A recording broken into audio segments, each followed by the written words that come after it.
20 жылдыкка барган аялын атып өлтүргөнү айтылды. Окуя 26 майда Каракулжада катталган. Милициянын маалыматында 38 жаштагы келин алган жараатынан улам ооруканага жетпей көз жумган. Кылмышка шектелген 40 жаштагы күйөөсү кармалып тергөө жүрүүдө. Ишенимдүү булактар 20 жылдыкка катышып келген каракулжалык келинди күйөөсү классташтарынан кызганып сабап атып салганын билдирди.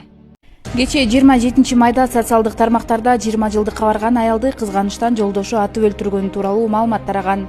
Окуя боюнча милиция маалымат берди. Маалыматка караганда 26 май күнү Өзгөн райондук ички иштер бөлүмүнө Каракулжа районунун 1987 жылы туулган тургуну денесинен алган жараатынан улам ооруканага жетпей каза болгондугу тууралуу маалымат түшкөн.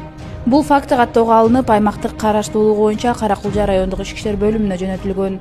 Тергөөгө чейинки текшерүү иштери башталып, соттук медициналык экспертиза дайындалган.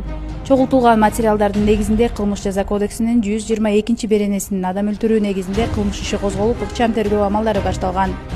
Жүргүзүлгөн ыкчам издөө иш-чараларынын натыйжасында кылмышка шектүү катары маркумдун жолдошу 1985 жылы туулган жаран кармалып, убактылуу кармоочу жайга киргизилди. Учурда тергөө амалдары жүргүзүлүүдө.